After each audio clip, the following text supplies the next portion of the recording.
gentlemen, thanks for being with us this morning as we continue the conversations. And we're speaking about climate change and the Caribbean in particular. I'm bringing up this conversation because a couple of weeks ago, well, about 2 months ago to be exact, the news that we were hearing is that TNT and the rest of the Caribbean were experiencing severe drought-like conditions, and that was expected to continue. Now, that word continue needs to add context. Is it in years to come? Is it throughout the rest of this year? Because 1 month later, we then learned that we're going to have a more than usually active hurricane season. So it was a bit confusing in that sense. And even when you speak to local communities, the issues that they're having with a water supply, for example, the Water and Sewerage Authority has said, well, yes, the reservoirs are low, blame climate change. I understand all of that, but there's another part of this conversation that we haven't had before. In addressing climate change issues, especially for small island developing states, trying to access climate justice. But exactly what is that? Let's get into that conversation this morning as I welcome Senior Technical Officer and Resilience Lead at the Caribbean Natural Resources Institute, Ms. Ainka Granderson. Good morning. Well, actually, it's not even Miss. Let me forgive me before we begin. It's Dr. Ainka Granderson. Good morning. Welcome to the program. Good morning. Thanks for having me. How are you doing? How are you keeping? Thank you for joining us. I'm doing well. I'm excited to be here and talk more about climate change and climate justice. Indeed. So I want to start by asking about the organization itself, CANARI. And if you would just kindly explain to us a bit more about exactly what the organization does and what is its main objectives as it relates to climate change and climate justice. Okay, so the Caribbean Natural Resources Institute, CANARI for short, we are a regional nonprofit technical institute that has been working across the Caribbean for over 35 years. But we're headquartered right here in Trinidad and Tobago. And our work is about promoting collaboration and stewardship of our natural resources for sustainable development in the region. Now, I want to thank you very much for that introduction. And to get to the conversation that I referenced in my introduction, it's very confusing what's happening. It's, 2 months ago we're hearing about drought-like conditions. That's set to continue. 1 month later we're hearing about a more than active rainy season as compared to what we usually experience. Exactly what's causing the sudden shift? Is it just that we are becoming it's becoming more and more difficult to actually predict weather patterns? Yeah, so that's actually precisely what's happening. So what we're seeing with this climate change is that our weather, our climate patterns are actually becoming more unpredictable and more extreme. So exactly what you've just described. So we've just had a unusually dry season. Our reservoirs are very low. There have been water shortages. Farmers have obviously been complaining. There's shortage of certain crops, particularly vegetables, in the market. And so that's one aspect of it. But what we also know is that there was prediction that the ocean was going to be a lot warmer coming into the hurricane season. And when that happens, what you get is much more active tropical waves turning into depressions, turning into tropical storms, possibly category 3 and up hurricanes. And that's why we've been getting all of these warnings since about May that there may be a much more active hurricane season this year. And so that's actually what we're particularly worried about in terms of this uncertain future that we're facing, where everything is much more unpredictable than what we expected. And much of our lives is based on, that routine, knowing when the rain is going to fall, knowing when it's going to be dry so we can plant, etc. And so that's very sort of, worrying. And that's why we've been working on some of these issues at our NGO, and more broadly, it's a big climate conversation going on. In that regard, though, these patterns becoming more and more unpredictable, and to put it quite lightly, everything seems to be out of whack. Is that detrimental in any sense towards our system to TNT, whether it be farming, whether it be fishing, whether it even be health, for example? So yes, I mean, there are major impacts that we're seeing. So beyond the drought, if we just think about the fact that over 70% of our population live and work in the coastal areas, and actually that's where most of our infrastructure, like roads, airports, etc., are located. These impacts are going to be pretty significant for us because we're seeing more rapid coastal erosion because of rising sea levels due to climate change. We're seeing decline in our marine life because the oceans are hotter as well as our air temperatures. And there's also changes in ocean acidity levels that affects coral reefs and other important ecosystems. And in addition, more Sahara dust, which affects people's asthma, sinusitis, and other kind of health issues. And then there's more extreme weather, like floods, more intense storms, which definitely can impact on our infrastructure, our livelihoods, especially tourism and agriculture, and our natural environment. So there's a whole sort of suite of issues that we're facing when the climate is changing as rapidly as we're seeing. Now, there's a statistic there that you pointed out that I must admit I wasn't aware of. 70% of our population live or work along the coastline here in TNT, and that is very much incredible. But I suppose that's associated with an island, especially in the Caribbean. But, you've been speaking a bit more to like alluding to the example of the ocean being a lot warmer heading into the hurricane season, and that's why it's predicted that it'll be a more than active hurricane season. But the thing is, what is a bit confusing at times is that people tend to mix up, climate change and global warming. Is it two separate things, or are they, something of the same kind? Is it associated with each other? Yeah, so this is a common, I guess, misconception. So climate change and global warming are terms used to describe the same set of changes that we're seeing. But I think what happened is at first, scientists used to talk about global warming, but global warming leads to changes in weather that can actually lead to much more extreme cold, for example, in places like the United States and Canada. And so that was causing confusion where people would say, well, if it's getting warmer overall, how come we're getting more cold winters, for example. And so then the language changed to be climate change, because actually what we're seeing is just everything is, as you said, out of whack and has kind of changed from the normal patterns that we see. And so the term climate change is kind of what's now accepted. And actually, for the work that I do, in order to kind of um, convey the importance of what's happening, I've actually started talking about the climate crisis, because it's not just some slow change that we can easily adapt to, but it's actually we're in crisis mode at the moment in terms of how rapidly things are changing and how much worse they could get if we don't do anything to address the issues that are driving these changes. You're saying that we're in crisis mode. I'm going to use that because when we speak about climate change, it is often alluded to that small island developing states, especially those in the Caribbean, are most vulnerable to the effects of climate change. When you say that we are crisis mode, how do you translate that to what the Caribbean is experiencing and what the Caribbean can experience in time to come should this trend continue? Yeah, so I mean, that's, I guess, the big question.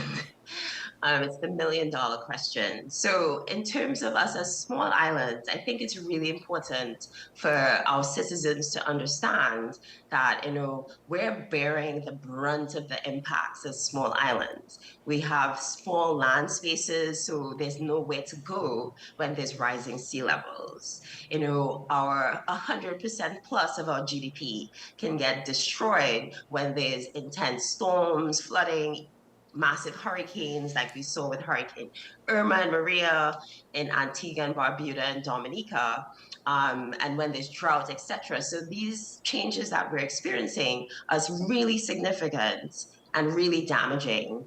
And we have contributed the least to the problem in terms of the greenhouse gas emissions that actually drive climate change.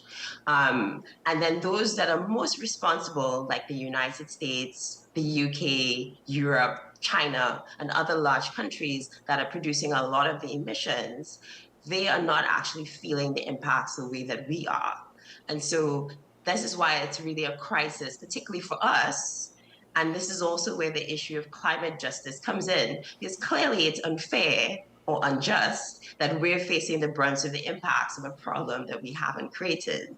And so climate justice is really about doing something to correct this and other injustices related to these Well, changes. climate justice is actually a relatively new term to many. But when you say, accessing justice, you're speaking about third world nations, more developed nations actually helping small island developing states, particularly like in the Caribbean, for example. But exactly what is it that these bigger nations need to do? What is it that, how can they help the Caribbean, in other words? What do we define as justice in this case? So, firstly, in terms of, I guess, justice in this global context where they're producing the emissions and causing the problem, and we're not, but we're facing the impacts, is that, we're asking for real commitments and action, bold, accelerated, urgent action to reduce their emissions, which is what has been driving all of these changes all along.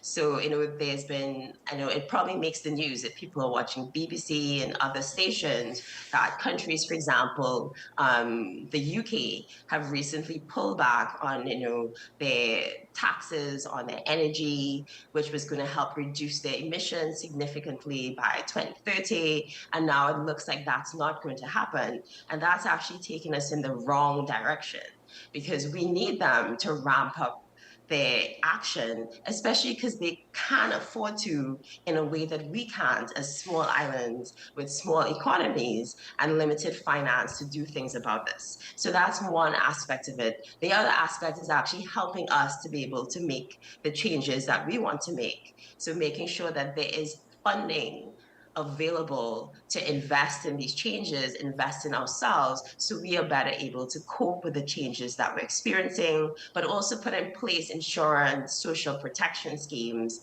to protect our most vulnerable, like our small scale farmers, our fisher folk, persons with disabilities, our poorest households, to really be able to address these issues. So that's one aspect of it. But there's another aspect that I want to bring up, which I think is that it's important to think about the process of making decisions about what we should do Mm-hmm. and who's benefiting when we take climate action. So, are we including the vulnerable and marginalized groups that are most affected by these climate impacts in the decision making? Like the poorest households that I just mentioned, like persons with disabilities, like our farmers, as well as our youth who are going to sort of inherit this issue and have to deal with it in generations to come.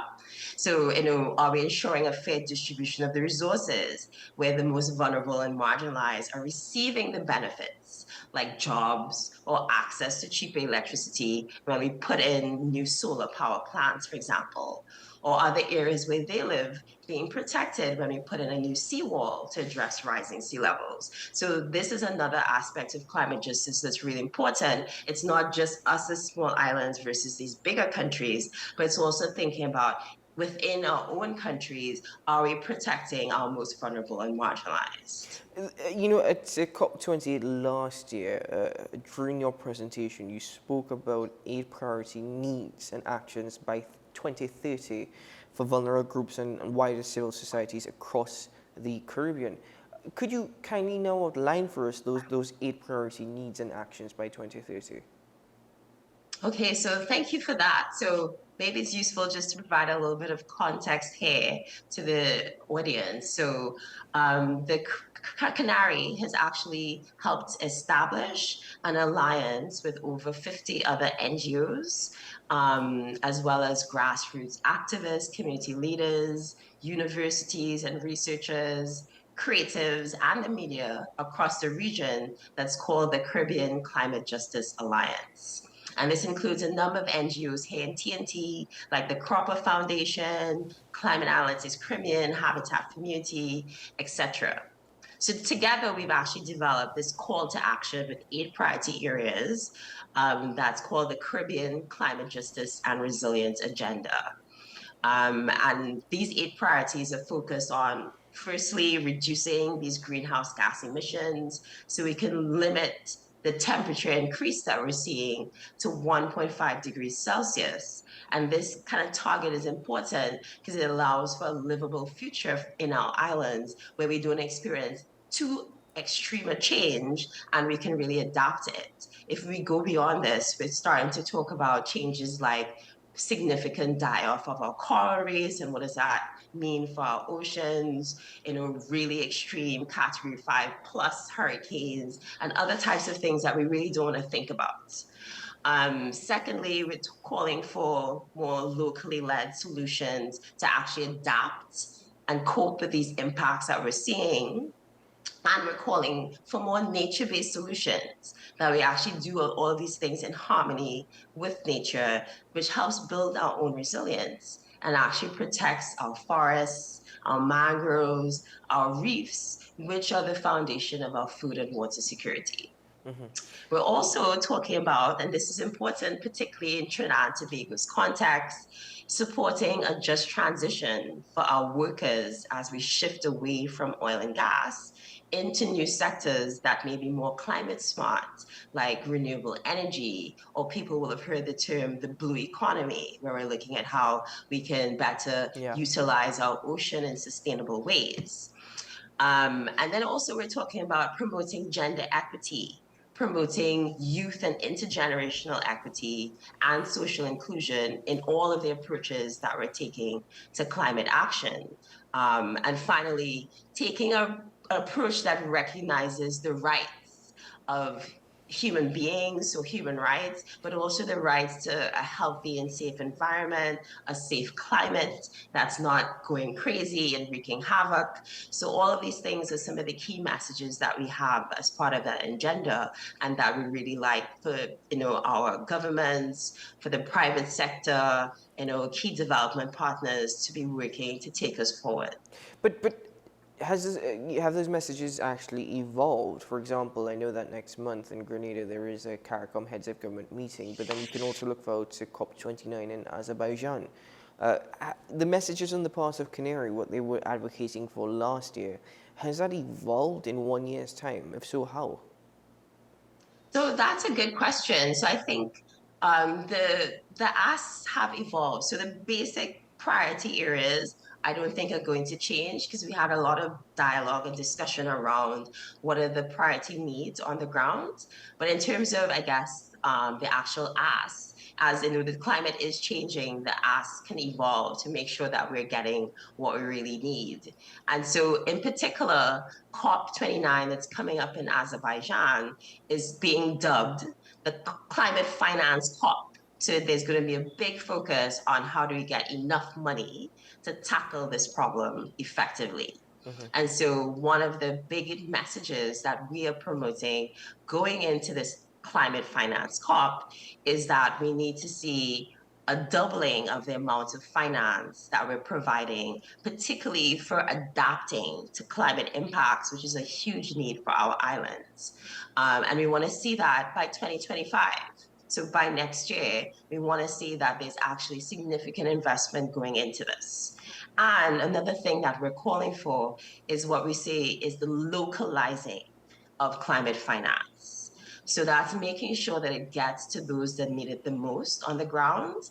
And one of the targets we'd like to see is that at least 25% of any finance is supporting locally led solutions with frontline communities, with NGOs, with small businesses across the Caribbean.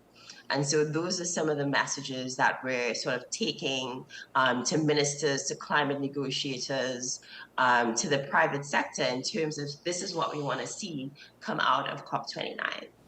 In regards to the last year into this year, though, accessing climate justice, have we made any headways in that regard? Have we actually pushed forward with that agenda? So, I mean, the improving access to finance is one aspect of that agenda, actually. I may not have mentioned it specifically when I talked about the 8 priority areas, but it is one of the key areas, which is improving access to these vulnerable frontline communities, as well as the NGOs that support them, so that we can actually see more action happening on the ground to help those that most need it, but also to ensure that we're having action at the scale that matches the problems we're facing, because government can't do it alone, private sector can't do it alone. We need to be all working together to solve this problem.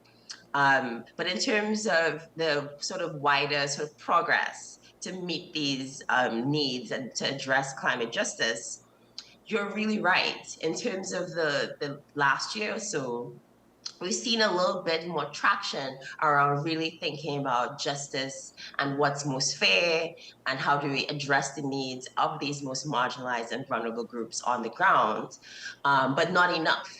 And so, actually, one of the things we recently did, there was a big global summit on sustainable development for small island developing states in Antigua, just 3 weeks ago.